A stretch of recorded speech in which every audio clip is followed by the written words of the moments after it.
Bruiser Bulldog family. This is Mitch and we have a guest with us today. His name is Bull, and we're going to do a stud review with Bull today. Bull is 3.5 years old. We've had him for 6 months now, and I promised you guys a review a long time ago, but we are just now getting to it. Bull has now had 3 litters with us, so we feel like we have a really good grasp of what he has genetically.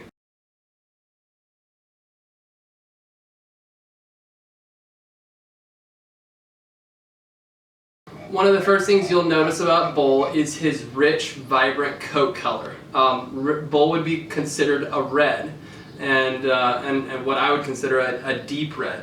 You'll also notice that Bull has a red nose as well, and in the rare color world, they would consider Bull a chocolate carrier or a chocolate color.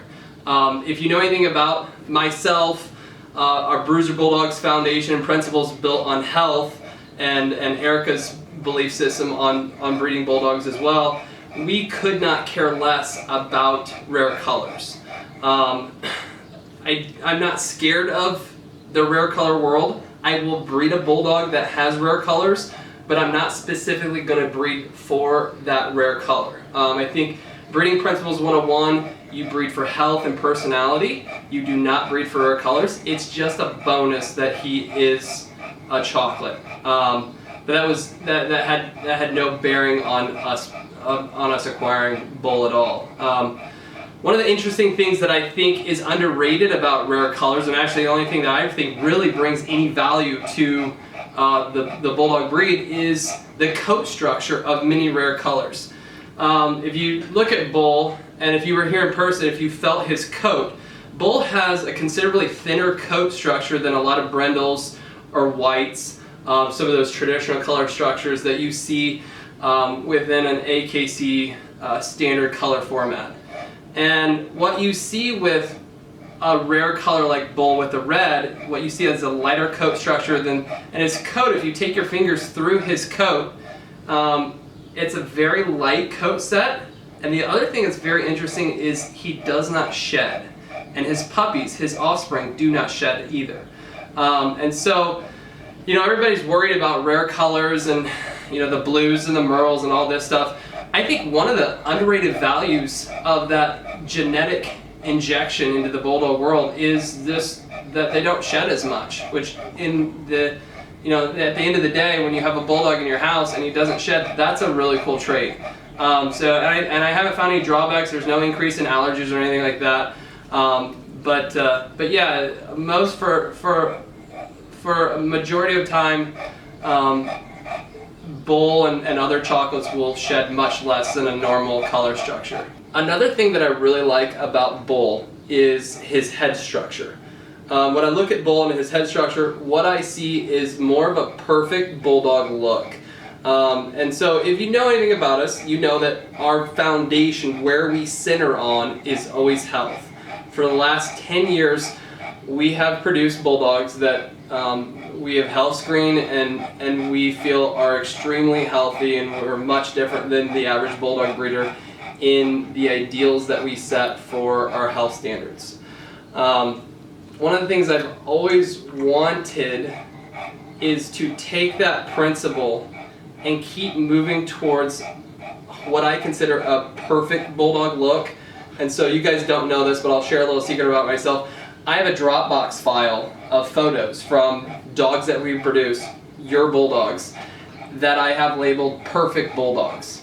And I'll go through 2-year-old Bulldogs, 3-year-old Bulldogs, pictures that we get back, and there's just that certain look that I'm going for that every once in a while you'll get that. You'll get that perfect square face, you'll get a large head, just those characteristics of a Bulldog that really make it look like an ideal Bulldog, while still, and you can hear him breathing, while still breathing really, really well. So the trait's right, the palate is not elongated. So it's kind of a dual thing. You're keeping the functionality of a Bruiser Bulldog, but then what I've always wanted to do, and kind of the next direction of where I want to continue to take our bloodlines is to hit that ideal mark more often or consistently. And I think Bull takes us there. When I look at his face and when I look at his skull structure, a front view of Bull, you'll see a really wide jawline. His whole face is incredibly large. If you just look at his shot, he would be a much larger head than most bulldogs. And that's what makes his look ideal. But what's very interesting about this is, about Bull in particular, is that when you look at his side angle, you still see that he maintains quite a bit of length from his snout to his forehead. And so that couple inches there that he has, that is unique, that's not like every other bulldog, where a lot of bulldogs have their noses squashed right into their forehead. Because he has that length, it allows his skull structure to be longer, it pulls that palate out of his throat, it allows all those airways to open up, and it allows him to be functional as well as a really good looking bulldog. And so in that sense, I love how he looks, I love the functionality that is traditional Bruiser Bulldog.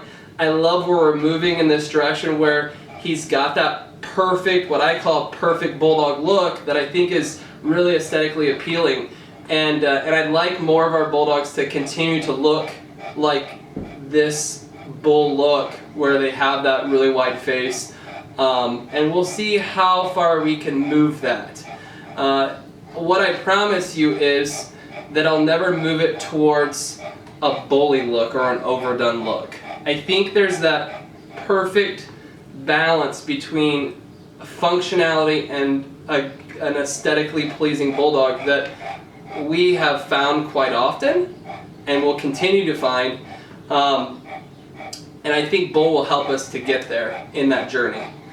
One promise that I have to you guys is that I will never abandon the health principles that have got us here and have made us famous for what we do in breeding healthy bulldogs. That's always going to be our principle. That's always going to be our baseline. It's how do we continue to improve that on the aesthetic side by finding that perfect look. And so maybe if I have 50 bulldogs that I consider perfect, my goal is to maybe have twice that many in 3 or 4 years. So that's what Bull brings genetically to the table from just a structural standpoint in his head. I really like what he's going to bring in that thick, wide head with, as you can see again with how he's breathing, a really typical Bruiser Bulldog structure where he's breathing really clean, doesn't have soft palate issues, doesn't have trachea issues. And I talked a little bit about breathing. A few other health characteristics that are always staples of a Bruiser Bulldog that Bull has is his eyes are clean. You can just look at his eyes. And anytime you want to see if a bulldog's eyes, you can just do a quick check to see if their eyes are healthy. If they're not blinking a lot, if you watch his eyes, they're not blinking very much. What that means is there's not a lot of irritation going on in his eyes. A few things that bulldogs struggle with eyes is cherry eye. Obviously, Bull doesn't have that. He's never had a cherry eye. He does not throw puppies with cherry eye. He never has. The other two big ones are dystacia and optic cilia. Again, you can really tell just a layman's view of a bulldog's eye. If they're blinking a lot, optic cilia and dystacia both are where the eyelid and the eyelashes are scratching the cornea of the eye and really bugging them. Bull doesn't have that. I love bulldogs that have clean eyes. I think that's super important. After breathing, I want a bulldog that has clean eyes, and Bull has that. He breathes well, and no optic cilia, no cherry eye, no dystacia. The other thing I look at, and this is kind of rounds out what I look at the big majors on health, is that he's super athletic. He's not a real squatty bulldog. I don't like that. I think that sometimes your squatty bulldogs have more issues with your elbow and hip dysplasia. And just a more athletic bulldog solves a lot of problems where it's reversing the bad breeding techniques of the last 15, 20 years, going back to more of a vintage throwback of the 1940s and 50s when you see those old bulldog pictures. He has kind of that feel. He has kind of that vintage bulldog look. I like that. I just think in general it's a more healthy look.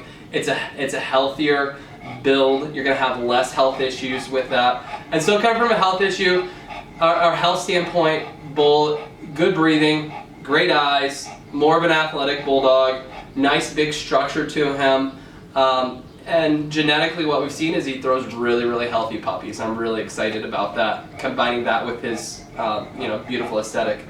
Lastly, for breeders, what I always look at breeders, if you're looking for a stud service with bull, what I always look at is a couple things. Is what's the live born weight of the puppies? Now obviously that's different with how many puppies is in the litter, but I've certainly found a correlation between the stud and live born sizes. What I found with bull is he throws really viable puppies that have a desire to live.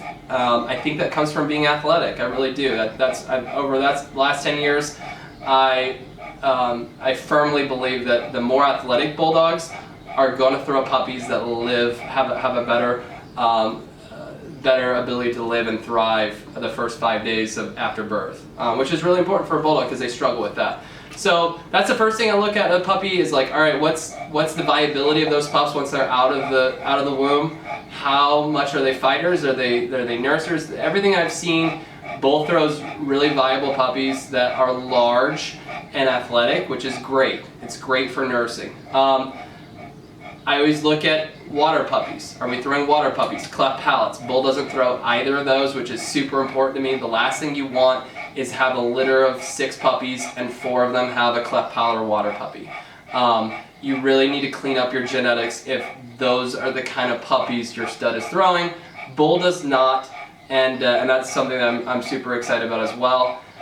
Sperm count is great, and that's usually not a problem with studs, but his sperm count is great. So if you're interested, breeders, if you're interested in using bull as a stud, we have stud service slots open. Just contact me and we'll make sure your female's qualified, something that I approve of, and we'll go from there. And that's all I have for you guys today. Thanks for listening, and goodbye from Bruiser Bulldogs, Bull, and myself. Have a good day.